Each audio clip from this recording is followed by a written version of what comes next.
Guys, ये BTTS season 1 का reboot हमारे सामने रिलीज हुआ है और हम आपके लिए आज ये एक्सप्लेन करने जा रहे हैं।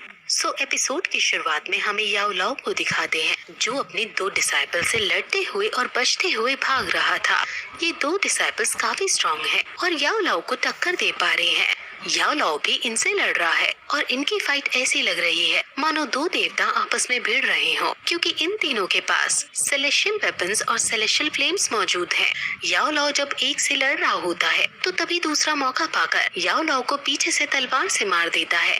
मारते मारते हालांकि याओ लाओ एक डिसाइपल को तो दूर फेंक डालता है, लेकिन दूसरे डिसाइपल से पूछता है कि आखिर ऐसा तुमने क्यों किया। वो कहता है कि फेंस स्किल आपने हमें क्यों नहीं दी। याओ लाओ कहता है कि मैंने हमेशा तुम्हें अपने बेटे की तरह पाला है, तुमने मुझे सिर्फ एक स्किल के लिए धोखा दे दिया। वो कहता है कि धोखा तो आपने मुझे दिया है, वो स्किल मुझसे दूर रखकर। अगर आप ऐसा ना करते तो मैं बहुत ताकतवर हो चुका होता और अब आप इसी के लायक हैं। याओ लाओ फिर नीचे पहाड़ी में गिर जाता है। वहीं दूसरी तरफ कुछ साल बाद हमें जियान की कहानी दिखाई जाती है कि कैसे 11 साल का बच्चा बहुत जीनियस हुआ करता था, लेकिन 11 साल के बाद उसकी कल्टीवेशन कम होती रही और वो एक लूजर बन गया। जियाओ की फैमिली की आखिरी होप जियान ही थी और अब उनकी होप बहुत ज्यादा कम हो चुकी थी। वहीं फिर हम जियान को देखते हैं जो महल के बाहर खड़ा था और उसे कुछ लोग ये बात करते हुए दिखते हैं कि जियान कितना बड़ा लूजर हो गया है। ये लोग उसी की फैमिली के एल्डर्स थे और वो उसके पापा से, जो कि अभी के पैट्रियार्क हैं, उन्हें कह रहे हैं कि हम अब जियान के ऊपर और ज्यादा पैसा खर्च नहीं कर सकते हैं और अब उसके लिए कोई और बिल्स नहीं आएंगी। एल्डर्स फिर ये भी कहते हैं कि अगर जियान 1 साल के अंदर स्ट्रॉन्ग नहीं हुआ तो हम उसे ट्रेनिंग देना भी बंद कर देंगे। वहीं फिर जियान गुस्से में अपने कमरे में जाकर कल्टीवेट करने की कोशिश करता है, लेकिन फिर से वो कुछ नहीं कर पाता और उसकी दौ की पार नहीं पड़ पाती।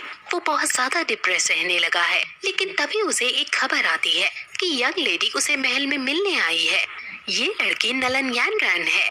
सभी बातें बनाने लगते हैं कि आखिर ये लड़की है कौन। जियान जब वहाँ आता है तो उसे जब उसके पापा बैठने के लिए कहते हैं तो एल्डर्स ने उसके लिए कोई अरेंजमेंट्स नहीं की होती और उसका मजाक बनकर रह जाता है, लेकिन जी जूनियर उसे अपने पास बुलाकर बैठा लेती है।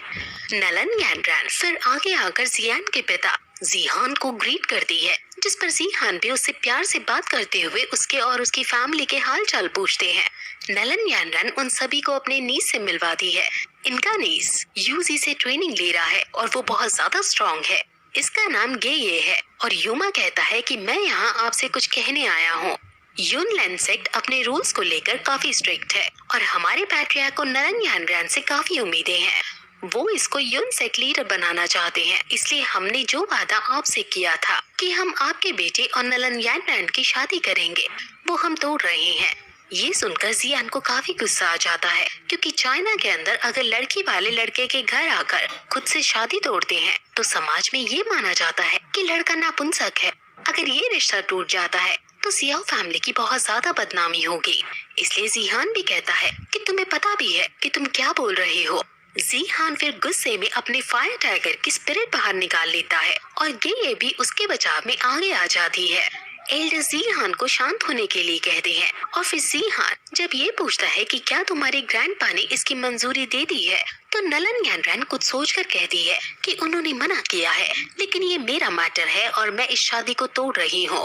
जीहान को काफी बुरा लग रहा होता है, लेकिन वो कुछ नहीं कर सकता था। फिर गेये उनको एक पिल निकाल कर देता है और कहता है कि हम मुआवजे के तौर पर ये दे सकते हैं। ये गोली की गैदरिंग पिल है और अगर कोई कल्टीवेटर इसे लेता है तो वो 9 स्टेज से सीधे 10 स्टेज पर पहुंच जाता है। ये गोली खुद पिल किंग गुए ने बनाई है। एल्डर्स का मन इस गोली को लेने का करने लगता है, क्योंकि ये एक गोली कई लाखों की है, लेकिन जियान आगे आकर गेये को इन गोलियों को वापस ले जाने को कहता है। एल्डर्स जियान को चुप रहने को कहते हैं, लेकिन जियान उनसे कहता है कि अगर मेरी जगह खुद आपका बेटा होता तो क्या आप जब भी ये पिल ले लेते। वो फिर नलन यानरैन के पास जाकर कहता है कि आप यहाँ मैरिज तोड़ने की रिक्वेस्ट करने आई हैं और हमें ये रिक्वेस्ट मंजूर नहीं है। ये रिश्ता मास्टर्स ने फिक्स किया था और इसको तोड़ने का अधिकार उन्हीं को है। अगर ये हमने तोड़ने की कोशिश की तो ये हमारे पूर्वजों का अनादर होगा। और मुझे आशा है कि तुम्हारे अंदर इतनी तो समझ और संस्कार होंगे कि तुम पूर्वजों का अनादर ना करो। नलन यानरन को काफी गुस्सा आ जाता है और वो जब ये कहती है कि मैं तुम्हें 3 पिल दूंगी और तुम्हें यूनसेक के अंदर ट्रेनिंग भी करने दिया जाएगा, तो भी जियान नहीं मानता। और फिर नलन यानरन एक सोल्यूशन निकालती है और कहती है कि ठीक है, मैं ये रिश्ता नहीं तोड़ रही हूँ। तुम्हारे और मेरे बीच 3 साल बाद युद्ध होगा और अगर उस युद्ध में तुमने मुझे हरा दिया तो मैं तुम्हारी दासी तक बनने को तैयार हूँ। लेकिन अगर मैंने तुम्हें हरा दिया तो तुम हमेशा के लिए इस रिश्ते से पीछे हट जाओगे। ये सुनकर सभी काफी उदास हो जाते हैं और जीहान को फिर से गुस्सा आ जाता है और वो नलन यानरन से कहता है कि तुम्हें मेरे बेटे की हालत अच्छे से पता है और तुमने इसका मजाक उड़ाने के लिए मन से लड़के के लिए कहा है। क्या तुम्हें शर्म नहीं आ रही? अपने पापा को इस हालत में देखकर जियान की आंखों में आंसू आ जाते हैं और वो ऐलान करता है कि 3 साल बाद मैं तुमसे लड़ूंगा और तुम्हें हराकर तुम्हारे इस घमंड को दूर कर दूंगा। वो फिर एक एग्रीमेंट लिखता है और उस पर अपने खून से दस्तखत करके उसे देता है और कहता है कि तुम्हारे पास अब चैन से जीने के लिए सिर्फ 3 साल है। जियान अब उदास होता हुआ वहाँ से बाहर चला जाता है। नलन यानरन भी जाने लगती है लेकिन जी जूनियर उसे रोकती है और कहती है कि मुझे आशा है कि तुमने जो आज औरतों की भांति अपना आचरण यहाँ दिखाया है, इसका तुम्हें कोई पछतावा नहीं होगा। तुम ये गलती से भी मत सोचना कि तुम जो कर रही हो उसकी सजा से तुम्हें तुम्हारा यूनसेक बचा लेगा। तुम ये ना भूलो कि डॉ की मेनलैंड काफी बड़ा है और इस कॉन्टिनेंट में कई सारे लोग ऐसे हैं जो तुम्हारी यूजी से ज्यादा ताकतवर हैं। अब फिर नलन यानरन और गुये जी जूनियर की आंखों में एक खास तरह की रोशनी देखते हैं। इस रोशनी को देखकर गेये डर जाते हैं और वो समझ जाते हैं कि हमारे यहाँ से जल्द जाने में ही भलाई है। अब फिर हम जियान को देखते हैं जो पहाड़ी के किनारे उदास बैठा हुआ है और अपनी ताकत के बारे में सोच रहा है। लेकिन तभी वहाँ उसके पापा आते हैं जो उससे पूछते हैं कि क्या तुम अब खुद को ब्लेम कर रहे हो? तुम छोटे बच्चे की तरह क्यों एक्ट कर रहे हो? तुम तो इतने समझदार हो। वो ये कहकर उसे मनाने लगते हैं और कहते हैं कि वो तो नलन यानरन का लॉस है कि उसे मेरे जैसा बेटा नहीं मिल रहा है। तुम कोई लूजर नहीं हो। जियान कहता है कि लेकिन मैं भी अपनी कल्टीवेशन इम्प्रूव नहीं कर पा रहा हूँ। मैंने अपने साथ साथ आपका भी सम्मान खो दिया है। ये सुनकर उसके पापा हंसने लगते हैं और कहते हैं कि हो सकता है कि तुम्हारी कल्टीवेशन में कोई प्रॉब्लम हो, लेकिन क्योंकि तुम जियाओ फैमिली से हो इसलिए तुम्हें कभी गिव अप नहीं करना चाहिए।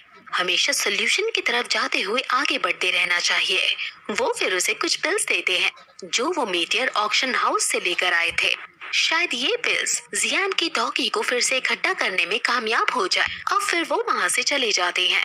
अब उनके जाने के बाद तभी वहाँ आवाज आती है और वो आवाज कहती है कि मैं तुम्हें कोई परेशानी नहीं पहुँचाऊंगा। इतने सालों तक मैं किसी से नहीं मिला जिसके पास इतनी स्ट्रॉन्ग सोल हो। जियान कहता है कि आखिर तुम हो कहाँ और सामने क्यों नहीं आते? वो आवाज उसे अपनी रिंग में देखने को कहती है और जियान समझ आता है कि ये रिंग ही उसकी सोल पावर को एब्जॉर्ब कर रही है। जियान के अंदर जो डॉगी थी वो इसी रिंग की वजह से कम हुई थी। जियान गुस्से में उस रिंग को उठाकर नीचे खाई में फेंक देता है, लेकिन वो रिंग फिर से जियान के सामने आ जाती है और उसमें से याओ लाओ निकलता है। जियान उसे देखकर समझ ही नहीं पाता कि आखिर ये घोस्ट है या इंसान। वो कहता है कि इतना गुस्से में आने की कोई जरूरत नहीं है। मैंने सिर्फ 3 साल तक ही तुम्हारे अंदर की पावर को एब्जॉर्ब किया है। मेरे पास और कोई चॉइस नहीं थी। जियान कहता है कि तो तुम्हारी वजह से ही मैं कमजोर हुआ हूँ और तुम्हारी वजह से ही मेरी फैमिली को इतना कुछ झेलना पड़ा है। याओ लाओ कहता है कि लेकिन इन 3 सालों में तुम कितने बड़े हो गए हो। अगर मैं ना होता तो तुम हमेशा जीनियस ही कहला रहे होते और तुम्हारा माइंड कभी मैच्योर और विकसित नहीं हो पाता। जियान कहता है कि अब इससे कोई फर्क नहीं पड़ता, लेकिन अब तुम मेरे रिंग में नहीं रहोगे और मेरी बार एब्जॉर्ब नहीं करोगे। याओ लाओ कहता है कि क्या तुम स्ट्रांग होना नहीं चाहते? क्या तुम नहीं चाहते कि सब तुम्हारी इज्जत करे? जियान कहता है कि तुम ये पूछते हुए अच्छे नहीं लगते, क्योंकि अगर तुम ना होते तो मैं अब तक बहुत स्ट्रांग हो गया होता। याओ लाओ कहता है कि तुम्हारे अंदर बहुत टैलेंट है, लेकिन तुम सिर्फ डॉगी की 3rd स्टेज पर हो। अगर तुम मेहनत करो तो भी तुम 3 ईयर एग्रीमेंट नहीं जीत सकते हो। वो लड़की भी तुम्हारे जितनी ही जीनियस थी और अब कुछ टाइम में वो बहुत ज्यादा ताकतवर हो जाएगी। जियान कहता है कि अगर तुम मेरे साथ ऐसा ना करते तो मैं अभी तक 2 पर्सन होता। याओ लाओ हंसते हुए कहता है कि इतना गुस्सा मत करो, 2 पर्सन बहुत छोटी रैंक है। डॉ% के ऊपर डॉशी और डॉजी आते हैं और यहाँ और भी कई स्टेजेस हैं जो आम इंसान को पता ही नहीं है। वो गॉड लेवल्स की बात कर रहा है। जियान और उसमें काफी बहस होती है, जिसके अंत में याओ लाओ जब उसे ये भरोसा दिलाता है कि वो जियान को एक ही साल में डॉ% बना देगा, तो जियान याओ लाओ को अपना टीचर मान लेगा। याओ लाओ अब उससे ये बताता है कि वो एक पिल मेकर है और वो जियान को पिल मेकिंग स्किल्स भी देगा। अब याओ लाओ फिर उसके रिंग में आ जाता है और कहता है कि तुम मेरे बारे में अपने साथियों को भी नहीं बताओगे। अब फिर वहाँ जी जूनियर आती है जो उससे बहुत अफेक्शन से बात करती है और फिर कहती है कि नलन यानरैन जरूर रिग्रेट करेगी। जी जूनियर को हमेशा एक प्यारी बच्ची की तरह ट्रीट करता है, लेकिन जी जूनियर उसे पसंद करती है। अब फिर जियान उसे बताता है कि मैंने अपने कल्टीवेशन को इंक्रीज करने का रास्ता ढूंढ लिया है। ये सुनकर जी जूनियर खुश हो जाती है और फिर दोनों उतान सिटी के अंदर घूमने जाते हैं। उतान सिटी के अंदर जियाओ फैमिली का एक बहुत बड़ा फैमिली बिजनेस है।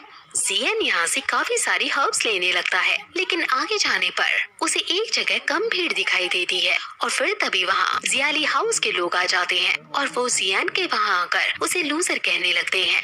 इस मार्केट प्लेस के कस्टमर्स जियाली हाउस ने अपने पास बुला लिए थे, इसलिए जियाओ फैमिली के बिजनेस पर लोग कम होने लगे हैं।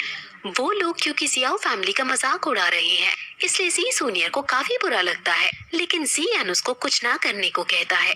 जियान फिर उदास होकर वहाँ से जंगल की तरफ चला जाता है और फिर याओ लाओ से कहता है कि क्या तुम जियाली हाउस के पिल मेकर से अच्छे पिल बना सकते हो ताकि जियाओ फैमिली के बिजनेस फिर से चलने लगे।